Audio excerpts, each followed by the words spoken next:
Menulis teks non-fiksi tentang ekosistem sawah.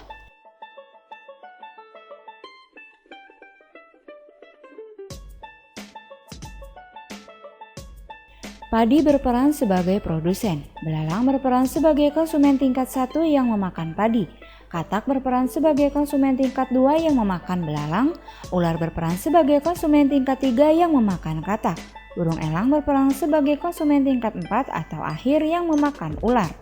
Kemudian jika keseluruhan rantai makanan mati, maka jamur berperan sebagai pengurai atau dekomposer yang akan digunakan tumbuhan untuk proses fotosintesis.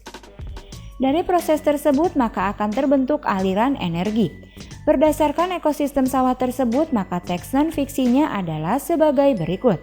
Rantai makanan pada ekosistem sawah.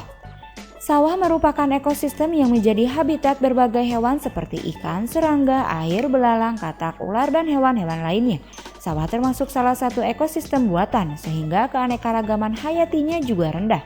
Jenis tumbuhan yang banyak tumbuh hanya padi dan tanaman lain yang sengaja ditanam oleh petani. Selain itu, ada juga jenis tanaman pengganggu atau gulma seperti rerumputan.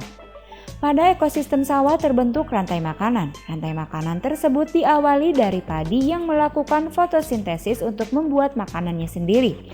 Oleh karena itu, padi berperan sebagai produsen.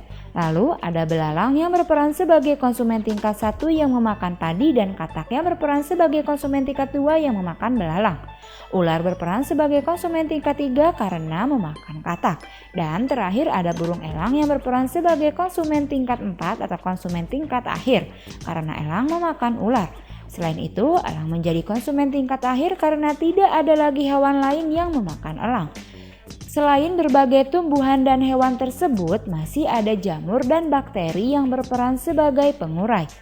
Tugas pengurai adalah mengurai bangkai tumbuhan dan hewan yang mati menjadi bagian yang lebih kecil, sehingga dapat dimanfaatkan oleh tumbuhan dalam kegiatan fotosintesis. Keseimbangan ekosistem sawah dapat terganggu oleh ulah manusia.